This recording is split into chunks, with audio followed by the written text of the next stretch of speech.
السلام عليكم. في عقارات الصحراوي بفاس جينا نقدم لكم هاد الشقة اللي هي من بلوس 3.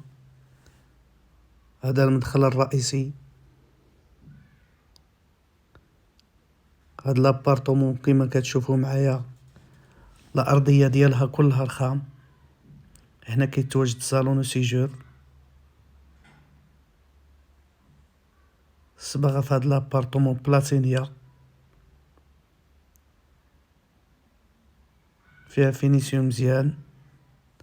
الاطلاله ديالها على الشارع 15. هاد لابارطومون لها واجهتين، عندها جوج فراسط. هانتوما كيما كتشوفوا معايا الصالون مع السيجور كيتفرق بهاد الديزاين د الكبس، كيتزين بهاد لي سبوت. المساحه ديال هاد لابارطومون هي 87 متر. هذا كولوار، هنا كيتواجدوا البيوت بثلاثه.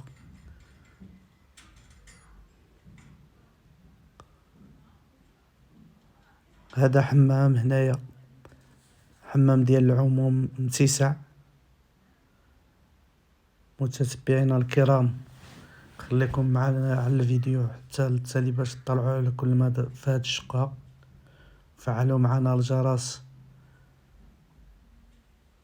باش يوصلكم كل جديد. هذه الكوزينة، هاد الكوزينة مجهزة، راها عاد يركب لها صاحب الشقة لاهوط والفران البوطة كاستري. هنا كيتواجد بانكو، هاد البانكو اللي كيتزين بهاد الجاج ولينوكس.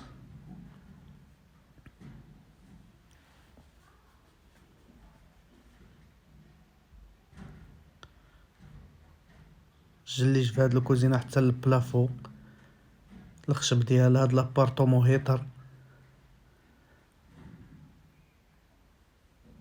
هذا بيت بالبانكو ديالو. نتوما كيما كتشوفوا معايا حتى هو كيتزين بالجاج ولينوكس. فيها بلاكار مغلف ومقسوم. هذا حمام في بيت النعاس. هاد العمارة كتزود بلا سانسور الكراج. حنا كنتواجدو في شارع قريب من شارع محمد السادس. هذا البيت الثاني تا هو بالبلاكار.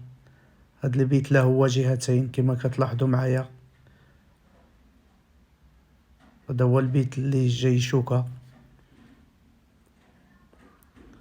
الصباغة فيها بلاتينيا، صباغة مزيانة مقبولة عند الجميع.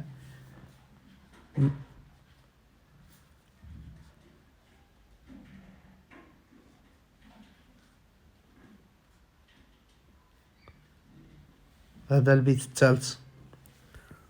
متتبعينا الكرام، كاينين مساحات مختلفة في هذا الموبل. هذا اللي بغى يشوفهم ما عليه الا يتصل بينا على النمرة اللي هي على الفيديو 06 62 08 74 63.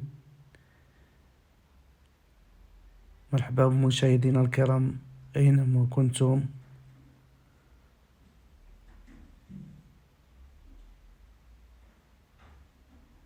والسلام عليكم ورحمة الله، وإلى فيديو جديد إن شاء الله.